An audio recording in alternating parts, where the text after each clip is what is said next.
سلام كم تخونو كبراتن كبرانن تخاتلتي تقراي برودكاست سربيس نعلث ربع شمونت ميازيا قلتشحن عسرت شوعتنا متمرت استرالو حدشتن أقدستن حابريتاتاتنهم لايك شير سبسكرايب مقبارك تكاتولنا بخبر بمعدامنا بزرزراتهم كنسقاقراكم أب تقراي زي تفزم أزيو زحقوس تقوار كابو زحات نادا يوحزلو لهم أبتا عسرتات كونات الورق زحفسلا زلو تقراي نوقات تقادلتي زوهابو أقالبو زحفر مخانو تقاليتهم أب دبلوماسياو قالسي أنصار كونات جونوسايد تقراي أب كرميت زنبرن دحار باندات بهايلو زت تقع من سيتشرنت عالم أب ودو حورات هاقرات مدار أسميعهم بخالي حبريتات جنرال سامورايونوس سابس تقراي مزلو قلاز السراويت زرب كم جمرت سمعو لهم أمرارها جيزاوي بيت مخر تقراي مسحبرة أفريكان من رخاب زنبرو مدب كم زي سلت قليتهم بخالي زينا ناي حايلتات فانون شعبيان ركب زدسس ميستراو دمت موتو الزرارة بزعبا خوينهم اتوم حايلتات كاوي إرترا زطلبو مكاناي زيد زملكت حتوون ابت دمتي تتغيسو لهم إرترا أب أفريكا تزحمق قلقلوت زهب معرفو نفرتي تونن هاجر توهيلا لهم أب أسمرا زركب إمباسي أمريكا كعدو كم زغربة نات تقلت أيوم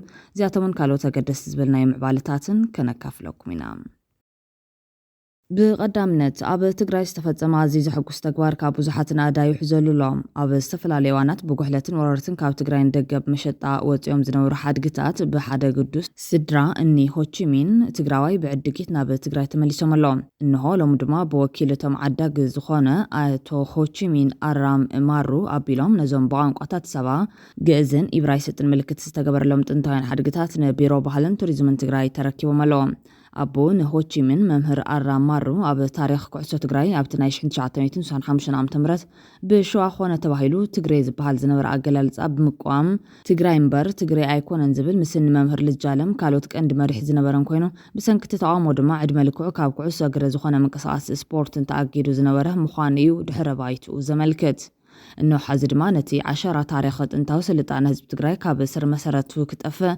صلات بزقبا كسر حلو زنو حاكايدان معقات بغنزبهم انتاوي حادقتات تقراي مليسوم علوم قال دق تقراي انتس كرشي أسدعوهم انتس كاب زي مفلات تحبابرتي صلات خوينهم مقلت انتاوي سلطانتات زخونو كرستات حليفهم ناشطو زاقيد ماليا زي بالمحادقتاتنا تأفيومن أم تفازر كون تخونهم بانز أردمان منتهم بهراو كبرمن كبر عدو من حرات زخون تقارب دمانتهم أبستفلا لإواناتنا تسرعو أبستفلا لهاقرات مشط أزغارب وحادقتاتنا أشعات دولارات النوتو بمعداق ناو عدو أمملاس زتت أمدلو تقبار زيدنا كوينو لهم مرايانا يزدما بقانقاتات سبا جزن إبرايستن صحفات زركبهم تنتاوين حادقتات ازي أب دق زركب دياسبورا كابتم شيء تعديقو هفت عدي مقلت إيكور من نتأيوميلو ناب تقراي لي خوام تمالي على تشوعات ميازيهن بيرو بحلن توريزم تقراي بزوكلو سبقيرو آراكيبو لهم بيرو بحلن توريزم تقراي دما 10 تشوعات حادقتات بوهوتا كمستقبل حبيرون تقراي وناني تحادقتات مخانا ززاخرو حلافة بيرو دكتور أزبها قبرز كابهيرون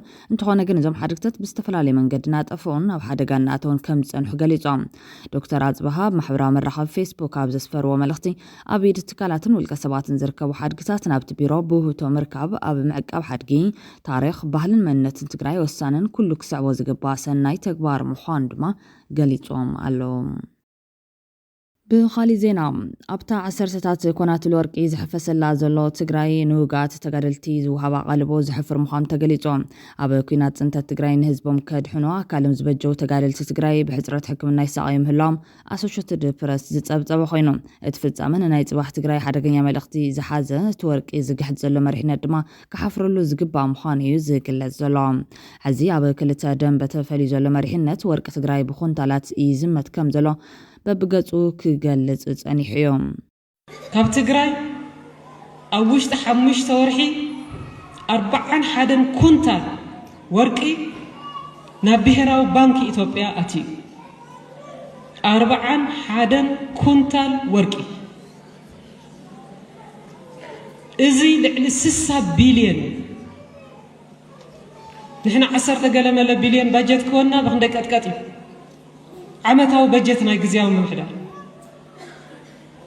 6 بليون لعليون أو 5 تورحي እታ ብሰንኪ ኩናት ኩሉ መዳይ ዕንወት ዝበፅሓ ትግራይ ዜጋታታ ኣደዳ ልመናን ከርፋሕ ናብራን ተሳቲሖም ከም ዘለው ድማ መራኸብቲ ሓፋሽ ከቃልሓ ዝፀንሐ ኮይናን ብግልባጡ ድማ ወርቂ ሓዊስካ ክቡራት ማዕድናት ናይ ውሽጢ መራሕቲ ምስ ባዕዳውያን ተሓባቢሮም ይጉሕጉሕዎ ከም ዘለው ላዕለዎት መራሕቲ ትግራይን ከይተረፈ ከኣምንሉ እዮም ዝረኣዮም።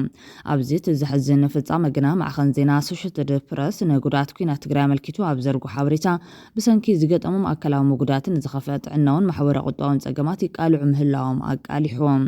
እዞም ትማልን ህዝቢ ቤዛ ዝኸፈሉ ጀጋኑ ድሮ ተጠሊሞም እታ ብደሞም ካብ ጥፋት ዘድሓንዋ ትግራይ ዝሓዘቱ ፀጋታት ንዖም ንምሕካም እኳ ዘይምኽኣሉ ዝሕፍርን ዝሕዝንን ምዃኑ እዩ ዝግለጽ ዘሎ። ማዕኸን ዜና ኣሶሽየትድ ፕረስ ዘዘራረቦ ቻንድራ ወልደ ሰንበት ንዝተባሃሉ ውግእ ተጋዳላይ ብሰንኪ መጉዳቱ ንቐጻሊ ህይወቱ ኣብ ዘስግእ ኩነታት ከም ዘሎ እዩ ዝሕበር።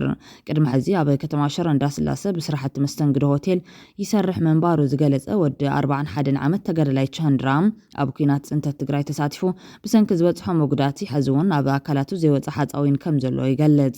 ቻንድራ ቅድሚ ኩናት ይሰርሕላ ዝነበረት ሽረ እንዳስላሴ ርእሰ ከተማ ሰሜናዊ ምዕራብ ግን ውልቀ ሰባትን ትካላትን ዓሰርተታት ኮናትል ወርቂ ዝሓፍሱላ ከተማ እያ። ናይ ሰሜን ምዕራብ ተወሲድና ማእኸላይ ክልተ ወረዳታት ተወሲድና መንግስቲ ክህሉ ድሌት የለን ብዝኾነ ይኹን መንገዲ መንግስቲ ተሃልዩ ተሓታትነት ክህሉ ኣቃቢ ሕጊ ስራሕ ተሰሪሑ ተሓታትነት ክህሉ ሰሜን ምዕራብ ኤቭሪ መሬት እናተፈግረ ኤቭሪ ጎቦታት እናፈረሰ ኣብ ወርቂ ዕደና ዝተዋፈረ ብዙሕ እዩ። ናይ ሰራዊት ሰባት ኣለዉ ናይ ሲቪል ሰባት ኣለዉ። ሎማዓንቲ ዘለና ሪፖርት ሓለፈ 3 ወርሕን 2 ሰሙንን 28 ቢልዮን 28 ኩንታል ወርቂ ንፌደራል ኣትዩ ኣሎ። እቲ ብኮንትሮባንድ ዝወፀ ሓውስን ሓደ ካብቶም ብሰንኪ ኩናት መጉዳት ዝበፅሖም ኣሽሓት ተጋደልቲ ትግራይ ዝኾነ ቻንድራም ቃንዙ ከይኣኽሎ ብዛዕባ መጻኢኡን ውላዱን ንምዕባይ ክገብሮ ብዛዕባ ዝግባእ ሓላፍነትን ብሓፈሻ ንኩሉ መዳይ መጻኢ ዕፃ ስድሩን ተሓስብ ጽልምትምት ከም ዝበሎ ይዛረብ። ቁፅሮም ዘይነዓቑ ውግኣት ተጋደልቲ ብሰንኪ ሕፅረት ሕክምና ናብ ስድራዎም ብምኻድ ኣደዳ ቋም ጉዳት ኣካል ይኹን ከይህሉ ዝሓበረ ጸብጻብ ኣሶሽየትድ ፕረስ ማእኸል ሕክምና ኦርቶ ፊዚዮቴራፒ መቐለ ካብ ሓገዝቲ ኣካላት ክህቦ ዝጸንሐ ነፃ ሕክምና ሕፅረት ስለ ዘለዎ እኹል ቀረብ ሕክምናዊ መሳርሕታት ንኩሉ ምብጻሕ ከም ዘይተኻለ ኣመልኪቶም። እቲ ብሽም ሰራዊት ክሽቅጥ ዝፍትን ዘሎ ነቶም ኣካሎም ዝሃቡ ሳእን ሕክምና ዝሰቐዩ ዘሎ ተጋደልቲ ዕሽሽ ብምባል ኣብ ስልጣን ሽመያ ሃረምረም ምባሉ ከይኣክል ነቶም ውፃእ መዓት ዝኾኑ ካልኦት ድማ ከም ሓላይ መሲሉ ዘብዐኛታት ወንበሮ ንምግባር ዝገብሮ ዘሎ ምንቅስቓስ ክሓፍረሉ ከም ዝግበር እዩ ዝግለጽ ዘሎ።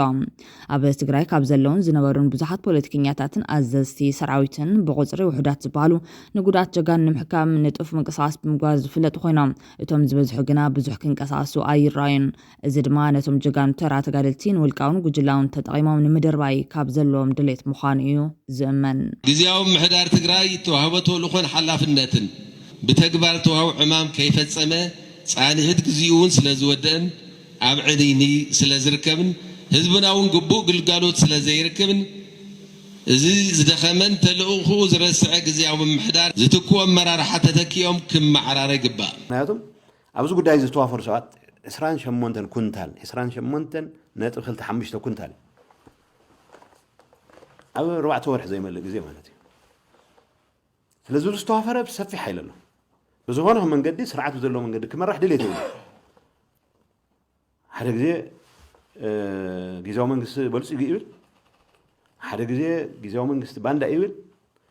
ጊዜያዊ መንግስቲ እግሪ ክተክል ድሌት ክህሉ ኣይኽእልን ኣብ ኮንትሮባንድ ዝተዋፈረ ሰራዊት ትግራይ TDF ምጽላም ኣብ ረብሓ ህዝቢ ትግራይ ቀጥታ ተቃውሞ መቅራብ ማለት ካብ ትግራይ ኣብ ውሽጢ 5 ወርሒ 41 ኩንታል ወርቂ ናብ ብሔራዊ ባንኪ ኢትዮጵያ ኣትዩ። 41 ኩንታል ወርቂ እዚ ልዕሊ 60 ቢልዮን ኣብ ዲፕሎማስያዊ ቃልሲ አንጻር ኩናት ጆኖሳይድ ትግራይ ኣብ ቅድሚት ዝነበረን ድሓር ድማ ባንዳ ተባሂሉ ዝተጠቕዐ መንእሰይ ቸርነት ዓለም ኣብ ወዲ ሕቡራት ሃገራት መደረ ኣስሚዖም ቸርነት ብህፃኑ ምስ ጎደና ዝተኣሰር ህይወት ሕሊፉ ብድሕሪኡ ዝበሰለ እንቋቑሖና ሸጠ ትምህርቲ ቋንቋ እንግሊዝኛ ይመሃር ነይሮም። ሎሚ ቸርነት ምስ ፍሉጣት ናይ ዓለምና ልሂቃን ዝተሰርዐ ወዲ 23 ዓመት መንእሰይ ኮይኑ እዚ ኩሉ ድማ ሳላ ዕድሉን ፃዕሩን እዮም። ናይ መጻኢ ዓብዪ በዓል ስልጣን ክኸውን እውን ዝመስል መንገዱ ናብ ከም በዓል ኦባማ ዘብፅሕ ደረጃ ክወስዶ እውን ይኽእል እዮም። ሰገን ከሎ ኣብ ቃልሲ ኣንጻር ኩናት ጆኖሳይድ ትግራይ ኣብ ቅድሚት ዝነበረ ሎሚ ኣብ መድረኻት ሕቡራት ሃገራት ንሪኦ ቸርነት ዓለም ሃሪፎም ነቲ መራሕቲ ትግራይ ክገብርዎ ፀንሑ ንህዝቢ ትግራይ ገዲፍካ ምስ መንግስቲ ኢትዮጵያ ምስራሕ ውድቀት ምዃኑ ክገልጽ ፀኒሑ እዮም። መንግስቲ ኢትዮጵያ ንመንእሰይ ትግራይ ከጥፍእ ዝኽኣል ኩሉ እናገበረ መራሕቲ ትግራይ ብስቕታ ምርኣዮም ኣዝዩ ከም ዘቆጥዕ እውን ሓቢሩ ነይሮም። ኣብ ወጻኢ ብዝርከቡ ደገፍቲ ሕወሓት ኣብ መድረኽ ሰላማዊ ሰልፊ አንጻር ኩናት ጆኖሳይድ ከም ዝተወቅዐ ዝዛረብ ቸርነት ብሰንኪ ዝሕዝን ፍጻመ ናይ ባዕሉ መንገድታት ተጠቒሙ ቃልሲ ንወፅዓ ህዝቢ ትግራይ ከም ዝቐጸለ ብምግላጽ ክሳብ አንጻር ሕወሓት ንዝለዓሉ መናእሰይ ክሳብ ምሕጋዝ ዝኸይድ ውሳነ ከም ዝበፅሐ ክገልጽ ጀሚሩ እኳ እንተነበረ ተወላዲ ኦሮሞ ዝኾነ ሓላፊ ኢጋድ ወርቅነህ ገበየሁ ወኪል ኢጋድ ኣብ ሕቡራት ሃገራት ስለ ዝገበሮ ነቲ ውጥን ዘቋረፀ ይመስል። መንእሰይ ቸርነት ኣብ ቃልሲ አንጻር ኩናት ጆኖሳይድ ትግራይ ርኡይ ኣበርክቶ ዝገበረ ኮይኖም ሕወሓት እውን ከም ውድብ ክኸስሮ ዘይግባእ ዝነበረ ፀላውን تسفون من سيوم انتخانة جنشرنت عبد الدياسبورا زلوات حوارت نيتودب نتحور زنبر الدياسبورا تجرين شماش منها بوك بتاعتن كم زجبر وأيوك الزارب أنيهم نزست جنزبول هي كان أورم ودمان تستجراي تقال سينا بكرمي تمتيم أو دحورات وكيل جيرم ويركبهم قدم جل عمتات شرن تعرفوا جناب قلعو عب كيني عبزركم معسكر سدتنياتات نيرم النبا برانا بتمرتي صغير زولت ونعمنت زلوا من سي شرنت زانات المناسين بفلاي سدتنياتات متوعدلات مرتك رخبو قالهم بمال كساب نابز أفحتات ودحورات هاجرات سكزبت حقوس قاس جبر يوم أب وان كل عنتو بزجات أمو بدوتات سنبعد سلز فترة بزرزر كزارة ومكان تزيد لهم عديو كابت جرين أو كتما كل الحزبات دوب ها صحيزاتو عد مسكيرت أب جورناتات قديفاتو أب جورنا كم زعبيم جونتن سجماتن زوج حيوت سلز أنحك هادم كابيتي بياكود سكم استجدد يزارب شرنا تعرفوا تحت عدم قول عن كلون زي حجاو سدت كوانت الطالعة أب عشان عدميون زجات أمو محبرة سجمات سجيرو تتابع مسلات من سيخونون بقيهم أبوان جونوسايد تجراي أو كرميت زسرع تجراي تقال ساينيرهم انتخونا جن تقال سيبت زحسبوا أي كدرلون بشم زتعاصم فلوتات تجارو سبات أو يعم كم زغد كتوان بزر ما كابتني حبر قال سكفل كم استجددا تزاربهم دقفحوا حتى زي كون كابان داخل تجراي أيكون كان بزبل بزح من سيكو جانا كم زخالون التحرور نتجراي زقال السنبرة أكتيفيست يزارب نير يوم بخمينا تجراي ريهابيليتيت نجبرا بوست وور بوليتيكا كما يوزر يزلو عالمنا تغيرت يزلا ناتنا مرغزي ابيو كم تقراوي كم تقارو ابيو زبل حتو زحدت لي كله انا ابي زقمت انت سلطاني يزحز كندي يزخفلني نبرتي اب اديس ابا للو اب كزي للو يزلزل كله تما لك از سلسته عمت كم زقف الحزبنا زبص مكنيات نعخم نمدحان دينا زتقالسنا እዚኦም ስንክ ዝብዮም ኢሎም ዝተቃለሱ ህይወቶም ዝተሰውዑ መንስያት ክንደይ ኣረኽተይ ኣሕዋተይ ክንደይ መንስያት ጠፊኦም በሰለስተ ዓመት this example as that ግን እዚ ዝወደቀ መንግስት ኣነ ንህዝቢ ትግራይ ናተይ ሕቶ እንታይ ትርጉም ኣለዎ እዚ ፓርቲ ናተይ ሕወሓት ወይ ሞት ብለ ሰባት እንታይ ዓላማና ፖለቲካና ተቀየረ ግዜና ተቀየረ عالمنا تغيرت نحنا جن عود حنت عب شجر عب سوق عب قفع حزبنا خزي حدا كوميونيتي مدحان زي خعنا سي حزب تجراي منسي تجراي بفلا يا بتجراي لله خامنسي تلعب مسلكا الرجاجت زخونه بوليتيكال بارتي نعخا زوكلك يلن كله سرقتيهم بسرو حدا عينت ناي امباثيريك زي خونو امباثي انكوان زي بلا حزن نعهم بقى نعهم زي حزنو بوليتيكا بارتيتات القميت كاسي تسفاي تقبر مسرح DDR لومي يغزل كم زلو تسمعهم DDR نستفزم لهم جوجو موز زوهبا قرشي 9400 بر 685 بر دمان ترانسبورت يوهب كم زلو تسمع لهم تغلالا 9185 بر يخفل اللو تبهيلو سلطنا دما 5 معلستاتين زوهبا زلوهم أبستدرهم ملخت زم حلال فوزلو وجنات زياتنون أب مستكيو علام بقمار كي واخنا نبسو وكف نايك 4 تساوعاتي كتتل نتتقبرلو منقستون بزي دو جوجو توزيوا جن جبو كتتل غيرو فحف مبالك خونا يحجز زيلو ملوم بخالي زينام أمررح جزاء بيت مخر تجري مسحبرة أفريقيا مرخاب زنبر مدب كم زي سلة جليزام تي بيت مخري نحدش بريزيدنت بدبدا بزارة وحتو نزرارة بزاجيد ملسي أي رخبان كل عيسلا تي جزاء بيت مخراب زهوا مجلة كم زبالون بريزيدنت ليتلنا الجنرال تدس وردا نزرارة بكبل بدبدا بزارة وحتو ملاش أي رخبان وجل اللخت جزاء بيت مخري أبز حلف سمون أبكت ماردس هوا بمخد مثل استفلالي أمباسادرات أبا فتاة موعل بريتوران حد شوراد با جزاوي من محدار تجري ملكي مزتايون دبلوماسياوي سراحتي قاليت علام مس وكيلات إمباسي أمريكا حبرة أوروبا حبرة أفريكان منجست إثيوبيا أن مرخاب تليمو نابد سابا مخادو زقالات مراحة الوخ بمسارة المام بزيك حبرة أفريكا مس كلهم ترخيبهم عوت زات مسلات مابريهم يخون مبارن بريزيدنت ليتنال جنرال تادس ورده بدبدا بزغربنا يحطو كساب حزي ملساي رغبن تسوي عموون أيزر ربنان كبلت بيت مخري وغيسيوم كما جيزاوي بيت مخري أبداق مدخلا جيزاو محدار ملكيتين بريزيدنت جيزاو محدار بدبدا بيولا كانت تصحفنا كساب حزي ملساي رخبنا نزبلو مكتلا بومبر جيزاو بيت مخري تقراي دكتور دجن أب قرباوان توم حدش بريزيدنت حطونا كمز ملسو تسفا نقبري لهم بريزيدنت جنرال تادس كساب حزي مساخم ركب زي مجمعرو من نزغربكم ودبداب بملس زي بهامبو من اتجيزاو بيت مخري أبقى هلو نوز هلو حدقان تايزبل كاب غازتينيتات نزغرب لهم حطون تملسهم نحق سقاتي بلنان زبل خوينهم بقلوات زي مفراسو جن ارقص انيا ايكونان لهم قدم حيدة توارح قلا مرة حسراوي تابلع لجيزاو من محدار زفتمو من على مهتم نز كمرتو عيلو دمات بيت مخري عارب والله قدم حزيك باستفلالي بوليتيكا ودبات استوكلون أب تحت جيزاو بيت مخري تقراي ستعيشون حاموشتا قومت كوميتيتات نحنا بحقينا تمسريتنا بحقينا كنفرس كساب بهز بستمرت أمنقست زغوم أب سرح إنا نسأل نحكبلو مقلاتهم يذكاريوم بخالي حبريتا جنرال ساموراينوس ساب تجراي مسزلو جلاز السراوي زرب كم جمرة سميعهم ات جنرال حدوان حوحاتن حزب تجراين حدين بزبل زرب وزفلت كوينم كاليوان دمان حوحات امري ركنا كفن نابي حمد كموقسن زر ازنبري ابد روكينا تجراي حوحات كواق واي خولن حزبون ام بكبلهم يزبلو زرباتات يسمع من بارو يرسعن اتي جونوسايد او كينات مستخايدون نتنغفيت عز سمع زنبر خوينو ب15 طر 2017 عام تمرت قال عزز سراوي تجراين زحلفو ملختي تقامو كسمع صانيحيوم توسانه مسمعو ግን ከም ሀገሬ ደንጊዘ ተወሰኑ ውሳኔ ሀደገኛ ውሳኔ ማሐደ ማንዴቶም አይኮና ዘይ ማንዴቶም ኣብ ዘይ ማንዴቶም እቱ ውሳኔ ንሱ ኩስኑ አይግቦም እንደረ ያምን ሀደገኛ ውሳኔውን ወሲነው ክበታትንና ዝኽእል ውሳኔ ሶ ማንዴት ዘመላው ጥራህን ሲኮነስ ሳዕቤኑን ብዝግባሪዮም ዝወሰኑ ወይ መስለኒ دحرين أي الروساني أبوليتيكان وتدرام مريحنا تجري فلا تفتيرو جلاز السراويتن بريزيدنت تجري زنورا يتجيتات شردان نبدي سوا زخد خوينام جنرال سامورايونس دما مسز طرفو جلاز السراويت كزرارب كم جمر يوم دقفتنا يتجوا إذا كايد حوحات سخون ميدياتات زحبرو زلوم سامورا نتجري دواولي سامورا مس سراويت تجري دواولي مسكاليا حزت راح يخون الدوال كيتاچو እንዳለ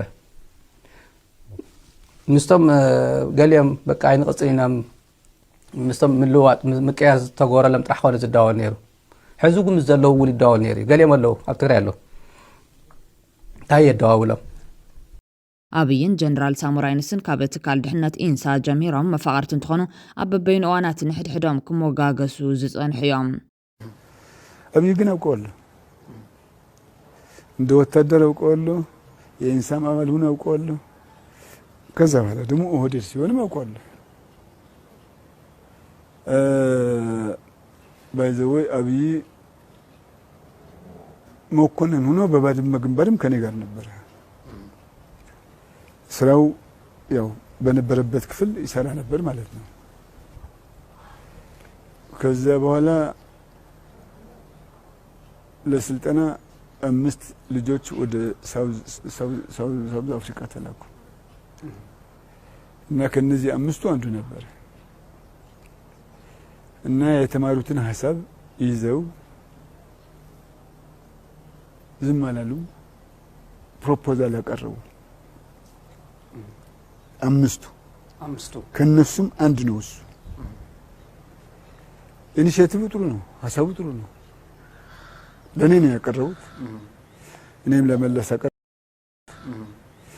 ለመለስ አቀረብኩለት መለስም ደሳለው ተቀበለው መለስ ደግሞ ጨመረበት ጨመረበት ሐሳቡን አሰፋው ዲቨሎፕ አደረገው ከዛ በኋላ ኢንሳ ተቋቋመ ጀነራል ሳሞራን የወሰን እንደሆነ ቀደም የገለጽኳቸውን ሐሳቦች በሙሉ ከኛ ጋር ሆኖ ሲሰራ ቆይቷል በውስጣችን እያመሰገንና ሪኮግናይዝ ያደረግን ቆይተናል ግን ኦፊሻሊ ብዙ አንናገረው ስለዚህ ኦፊሻሊ ለታሪክ መቀመጥ ስላለበት እሱ ያረጀ ስለሆነ ኢንሳ መፈጠር የቻለው ለዛሬ በቃው እንደ ሳሞራ ቁርጠኛ ደጋፊ ስለነበረው ሳሞራ ስንፈጠር የሚሰማን አልነበረም ለመስማት ዝግጁ ነበር ለመስማት ብቻ አይደለም ሐሳባችን ለማጠንከር ዝግጁ ነበር ሐሳባችን ከጠነከረ በኋላ ኤኒ ነገር እኛ ምን ጠይቀውም ማን ጠይቀውም ያግዘን ነበር ለዚህ ነው እንግዲህ ዛሬ አፕሊኬሽን ሰርተን ተረከቡ ማለት የደረስነው እንደዚህ አይነት ድጋፍ ስለነበረ ነው ይሄ ሰው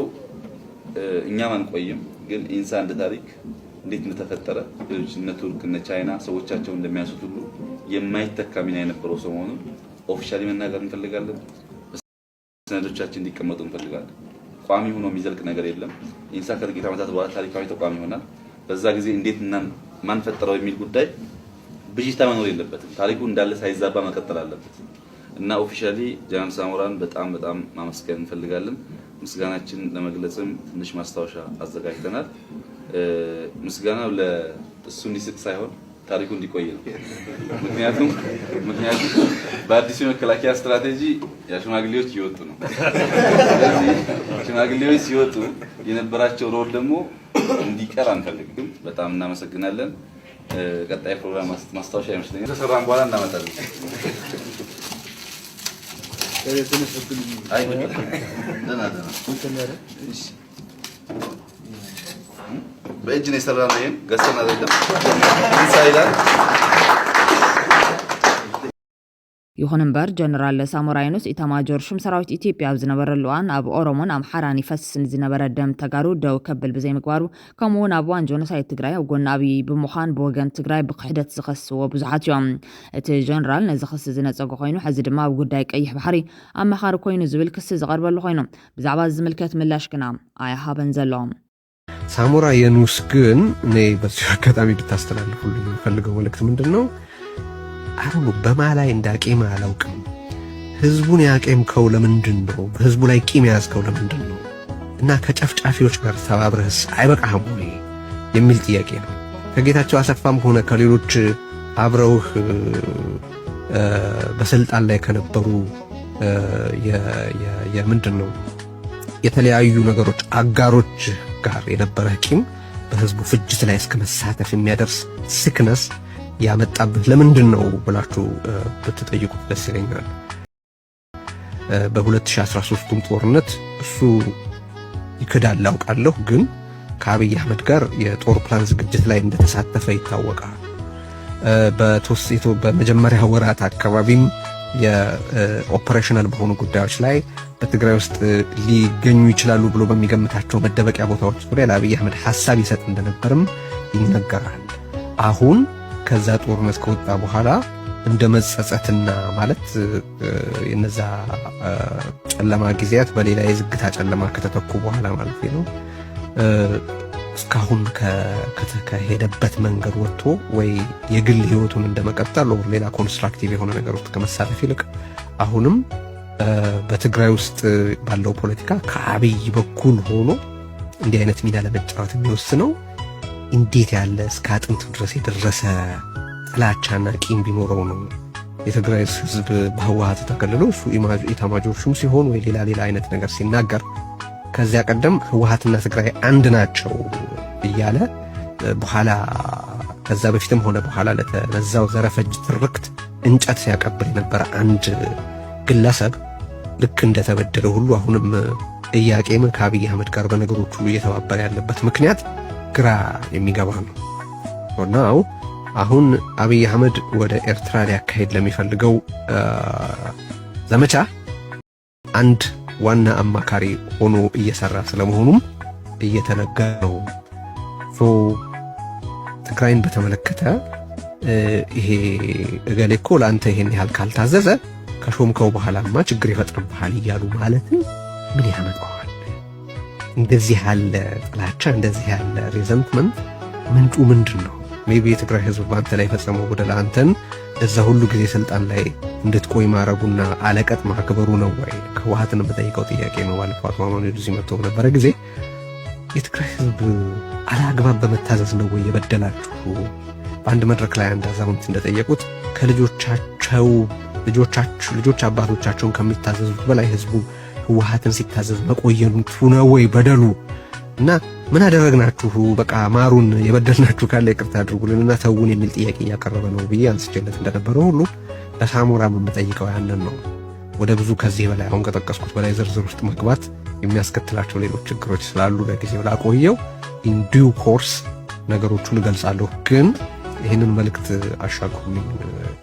زررب جنرال سامورا يونس مس جلازز سراويت تግራይ حق እንተኾይኖም እቲ ሓቢጡን ተዓቢጡን ዝነበረ ፖለቲካ ትግራይ ድሕሪ ምንታጉ ናበይ ጠጠው ከብል ይኸውን ኣብ ዝበሃለሉ ወቅቲ ብምዃኑ ዘሻቕል ምዃኑ እዩ ዝግለጽ ዘሎ። ክልተ ዓመት ብዕኒኒ ብሕትኽትኹን ግዚኡ ዝወደአ ግዚያዊ ምሕዳር ትግራይ ፈሪሱ ሓድሽ ግዚያዊ ምሕዳር ተጣይሹ ከም ዘሎ ይፍለጥ እዩ። ነዚ ሓድሽ ምሕዳር ንክመርሕ ፕረዚደንት ታደሰ ወረደ ተመሪጹ ብዕሊ ሱርሑ ጀሚሩሎ። እቲ ዝነበረ መሪሕነት ግዚያዊ ምሕዳር ትግራይ እንተስተዳፊዩ እንተስተገፊዑ ናብ ሜዳ ፌደራል ኣትዩሎ። ናብ ሜዳ ፌደራል ኣትዩ ማልያ ፌደራል ወዲዩ ወይስ ካሊእ ገና ዝረአ ይኸውን? ዝኾነ ኮይኑ ግን ቀዳማይ ሚኒስትር ኣብይን እቲ ዝሓስቦ ሰሚሩሉ ንመሪሕነት ትግራይ ብዘይቀልዓለም ኣብ ክልተ ገሚዕዎ። ስርዓት ብልጽግና ነቶም ካብ ትግራይ ውረዱ ተባሂሎም ዝኸዱ ነበረ ኣካላት ግዚያዊ ምሕዳር ትግራይ እናተቐበለ ሽመት መሃብ ኣጠናኺሩ ይቕጽል ኣሎ። ብጌታቸው ረዳን ብዶክተር ክንደያን ዝጀመረ ውህብቶ ሽመት ኣበይ ከም ዘብቅዕ ዝተፈለጠ ነገር የለን። ኣብ ዝተደሪኹ ሓሳቡ ዘካፈለ ሰለሞን ኣርኣያ ዝተባሃለ ጸሓፊ እቲ ኣሰላልፋ ሕዚ እውን እንተኾነ ዝተነጸረ ይመስልን። ምክንያቱ እቲ ፕረዚደንት ታደሰ ወረደ ፈሪሙ ዝተቐበሎ ናይ ቃል ኪዳን ሰነድ ንረብሓ ትግራይ ድዩ ዘቐድም ወይስ ንረብሓ ብልጽግና? ብዕሊ ዝተፈለጠ ነገር የለን። እቲ ዝተፈረመ ናይ ቃል ኪዳን ሰነድ ዝርዝር ሕጋዊ ትርጉምን መብርህን ክሳብ ዘይተገበረሉ ንረብሓ መን ከም ዘገልግል ኣብ ቀጻሊ ኣብ ተግባራውነት እዩ ዝረአ ክኸውን። ፕረዚደንት ታደሰ ወረደ ንካቢነ ኣኪቦም ኣብ ዝሃብዎ መምርሒ ድሕሪ ደጊም ዝኾነ ይኹን ብሓላፍነት ዝቕመጥ ተፀዋዕነቱ ንፕረዚደንት ግዚያዊ ምሕዳር ትግራይ ጥራሕ ክኸውን ምባሎም ዝዝከር ኮይኖም እዚ ኣካይዳ ምስ ቅድሚ ሕዚ ብቤት ጽሕፈት ሕወሓት ዝግበር ዝነበረ ኣካይዳ ሽመት ሓለፍቲ ቢሮታት ኣይጋጨውን ዶ ክብል እዩ ሓቲቱ ዘሎ። ኣስዒቡ ድማ መንግስትን ውድብን ተጣሚሮም ድዮም ክኸዱ ወይስ ተፈላለዮም ዝተነጸረ ነገር የለን ብማል ህዝቢ ብሙሉእ ልቡ ኣብ መጻኢ ፖለቲካ ትግራይ ንክሕግዝ ብዛዕባ ሰነድ ቃል ኪዳን ይኹን ብዛዕባ መጻኢ ጉዕዞ ፖለቲካ ትግራይ ዝርዝር መብርሂ ብዝመልከቶም ኣካላት እንተዝወሃቦ ጽቡቕ ነይሩ ዝብል መልእኽቲ ኣመሓላሊፉሎም።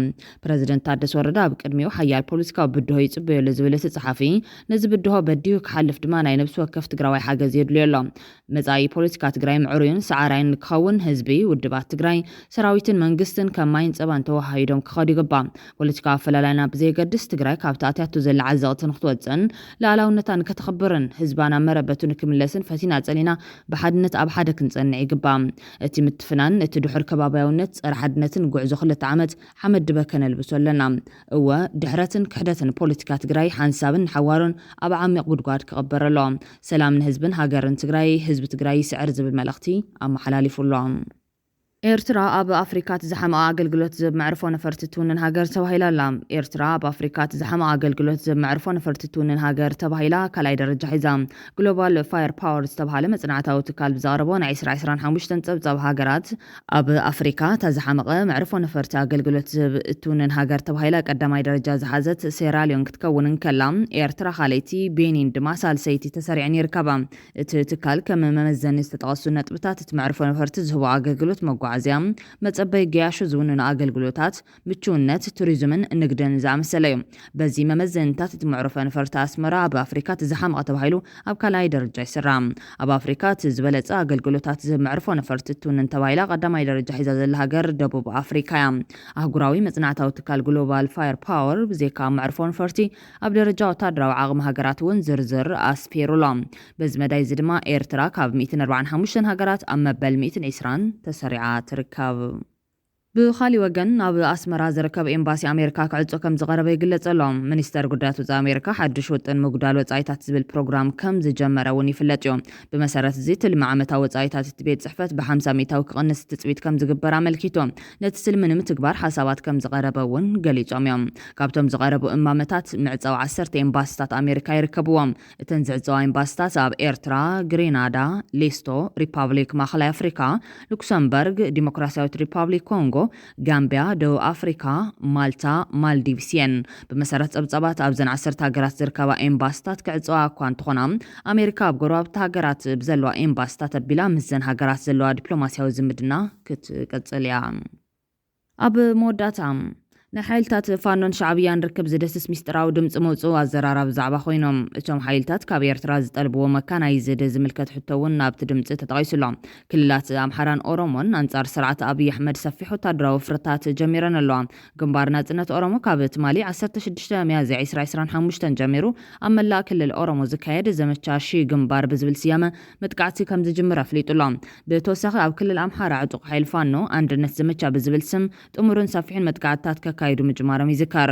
ኣብ ክልል ኣምሓራ ንኣስታት 2 ዓመታት ዝቐጸለ ዕጥቃዊ ግጭት መንግስት ፌደራልን ሓይልታት ፋኖን ካብ ዝሓለፉ ሰሙናት ትሒዙ እናባሰ ይመጽእ ከም ዘሎ ነበርቲ ተኽልል ይገልጾም። ሓይልታት ፋኖ ናይ ክልል ኣምሓራ ኣብ ዝሓለፈ ሳምንታት ትሒዙ ወፍሪ አንድነት ዝተሰመየ ዝተዋሃደ መጥቃዕቲ ኣብ ልዕሊ ሓይልታት ፌደራል ክፍጸም ምጽንሑ ዝፍለጥ ኮይኖም እቲ ዝካየድ ዘሎ መጥቃዕቲ ንሓይልታት መንግስቲ ኢትዮጵያን ዕጡቓት ፋኖን እውን ኣብ ነንሕድሕዶም ከቢድ መጉዳእቲ ከም ዝወረደሎምን ኩነታት ተኽልል እውን ናብ ሰካፍ ደረጃ ክወርድ ገይሩ ምህላውን ይዝንጋር።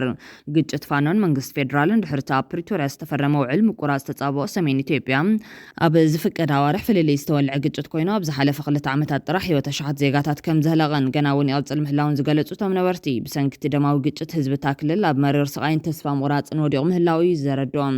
ብሰንኪቲ ግጭት ዘሰዓቡ ዘይምርድዳእ ኣብቲ ክልል ብዘይፍርዲ ዝፍጸም ቅጽለት ኣብ ልዕሊ ሰላማውያን ሰባት ዝወርድ መጥቃዕቲ ብዘይፍቓድ ማእሰርቲ ግዱድ መምዝባል ዕንወትን ራስያ ንብረትን ይፍጸም ምህላው ትካላት ተጣበቕቲ ሰብኣዊ መሰላት ክሕብሩ ምጽንሖም እቲ ካብ ቢቢሲ ዝተረኸበ ሓበሬታ ዝጠቐሱ ኮይኖም መንግስት ፌደራል ኣብ ቀረባ እዋን ክልል ኣምሓራ ብሰንኪ ግጭት ካብ ዝወረደ ዕንወት ንምሕዋይ ኣስታት $10 ቢልዮን ከም ዘድሊ ምፍላጡ ይዝከር። ኣብ ምፍላም እቲ ግጭት ተትሒዙ ጸኒዑ ዝነበረ ኣዋጅ ህጹጽ ድንጋገት ክልል ዋላ እኳ ኣብ 10 ወርሑ እንትትልዓለም እቲ ኩነታት መዕለብ ዘይረኸበ ግን ድማ ትክልል ኣብ ትሕቲ ብሕጊ ዘይተናውሐ ኣዋጅ ህጹጽ እዋን ደፋክቶ ስቴት ኦፍ ኢመርጀንሲ ከም ዝርከብ እዮም ኪላታት ዝሕብሮም። ሓደ ሽሙክ ግለጽ ዘይመረጸ ኪላ ሰብኣዊ ምስላት ንቢቢሲ ኣብ ዝሃቦ ሓበሬታ ተቕልውላው ብዙሕ ነገራት ዝሓዘን ዝተሓላለኸን ከም ዝኾነ ዝጠቐሱ ኮይኖም ኣብቲ ክልል ዕለታውን ማሕበራውን ንጥፈታት ተደሪቱ ኣገልግሎታት ትምህርትን ሕክምናን ብስሩዕ ካብ ምክያድ በኺሩ ሕብረተሰብ ታኽልል እውን ብፍርሒ ተሸቕሪሩ ክነብር ተገዲዱ ምህላው እዩ ዝገልጽ። መንግስቲ ናይቲ ክልል ኣብ ዝሓለፉ 6 ኣዋርሕ ጥራሕ ምስ ሕርሲ ብዝተኣሰረ 148 ኣዴታት ህይወተን ከም ዝሰኣናን 70 ሰባት እውን ብሕማም ዓሶ ከም ዝሞቱን ኣፍሊጡ ምንባሩ ኣይርስዓን። ኣብ ማእኸል እዚ እዩ ሕዚ ፋኖ ጠለብ ዘቕርብ ዘሎ። ዋነኛው ምክንያት የሄዳችሁበት አንተ የሄድክበት ምክንያት ቢሮ ለመክፈት ነው። ዋነኛው ምክንያት ይሄ ነው። በቃ ይሄ ነው ዋናው በቃ ቢሮ ለመክፈት ነው የምፈልገው። ቢሮ እንድከፍት ነው የምትለው በቃ ቢሮ ተከፍቶ ከዛ በኋላ ቢሮ በአጠቃላይ የድርጅቱን ዝርዝር በሁለታችን መካከል የሚኖረውን ግንኙነት ዲፕሎማሲያዊ ግንኙነት፣ ወታደራዊ ግንኙነት፣ ፖለቲካዊ ግንኙነት እነዚህ ዝርዝር ተገልጸዋል። ዲፕሎማሲያዊ ግንኙነትና ወታደራዊ ግንኙነት በቢሮ በኩል ያልቃል። አሁን እኛ የመጣሁት ዋናው ለጨርስ የመጣሁት ቢሮ ለመክፈት ነው የመጣሁት ትለዋለህ። ከዛ ቢሮ ላይ ቁጭ ብዬ አሁን አንተ ለተወሰነ ማለት 15 ቀንም ይሁን ምንም ይሁን ቢሮ እንደፈቀዱልህ ዝርዝሩ በምን ጉዳዮች ላይ ነው የሚለውን አጀንዳ ይዘን ከነሱ በኩል ሰው ተመድቦ ከኛ በኩል ሰው ተመድቦ ሰራላችሁ ማለት ነው። ዋና አሁን መጀመሪያው ቢሮ ነው። የመጀመሪያው ቢሮ ለመክፈት ፍቃድ እንደሰጡን ከዛ በኋላ የምንገባው ወደ ሁለት ነገር ነው። አንድ የመሳሪያ እገዛ ነው። ሁለተኛ ደግሞ ማሰልጠኛ መክፈት ነው። ማሰልጠኛ ነው። ሁለት ነገር ነው የምንፈልገው። አሁን የመጀመሪያው ቢሮ ነው። ቢሮ ከተከፈተ በኋላ ሁለት ነገር ነው የምንፈልገው። ቢሮ የሚያመቻቸው ምንድነው? ልክ እንደዚህ ብለህ ትነግረዋለህ። ቢሮ የሚያመቻቸው ሁለት ነገር ነው። አንድ ወታደራዊ እርዳታ ማለት ነው፣ መሳሪያ እርዳታ ነው። ሁለተኛው ማሰልጠኛ እንፈልጋለን። እዛ እኛ ምንድነው የምናሰለጥነው? ሁለት ነገር ነው የምናሰለጥነው። አንድ ኮማንዶ ነው የምናሰለጥነው፣ ሁለት ደግሞ ከባድ መሳሪያ ነው የምናሰለጥነው። እግረኛ አይደለም። ተረዳኸኝ የምለው አይደለም። ሁለት ነገር ነው የሚያሰለጥኑልን። አንድ ኮማንዶ ነው የሚያሰለጥኑልን፣ ሁለት ከባድ መሳሪያ ነው የሚያሰለጥኑልን። እዚህ ላይ አሁን ምትረዱን ካልሆነ አሁን በአጭር ጊዜ ውስጥ ረድታችሁ ለውጥ ማምጣት ማንችል ከሆነ ይሄ እድል ያመልጠናል። በቃ ፋኖ ተበታትኖ ይቀጥራል ብለህ በደንብ ማስረዳት ያስፈልጋል። ስለዚህ ይሄን ወርቃማ እድል ለእናንተም ያለው ወርቃማ እድል ነው። ለእኛ ብቻ ሳይሆን ለእናንተ እኛ አንድ ሁለተኛ ደግሞ እኛ የባህር በር ጥያቄ የለንም። ይሄንን በደንብ አስምርላችሁ። እኛ ነገር የለም። በቃ አንድ ጊዜ ሄዳለህ፣ አንድ ጊዜ አተነዋል። አሁን የአፍሪካ ህብረትን ህግ ማክበር ነው የምንፈልገው። የአፍሪካ ህብረት ህግ አለ። በህጉ መሰረት ዓለም አቀፍ ህግን እናከብራለን። እኛ ምንም የባህር በር ጥያቄ የለንም፣ ወደፊት ማናነሳም። ለምን ይሄንን ጥያቄ ብናነሳ የምንጋጨው ከጎረቤቶቻችን ጋር ብቻ ሳይሆን ከዓለም ጋር ነው የምንጋጨው። ስለዚህ ከዓለም ጋር ተጋጭተን ደግሞ የትም አንደርስም። እንደገና ደግሞ የውስጥ ሰላም ያስፈልገናል። እኛ አሁን የውስጥ ሰላም ነው እንጂ ለማምጣት እንፈልገው እንትን ማለት አይደለም።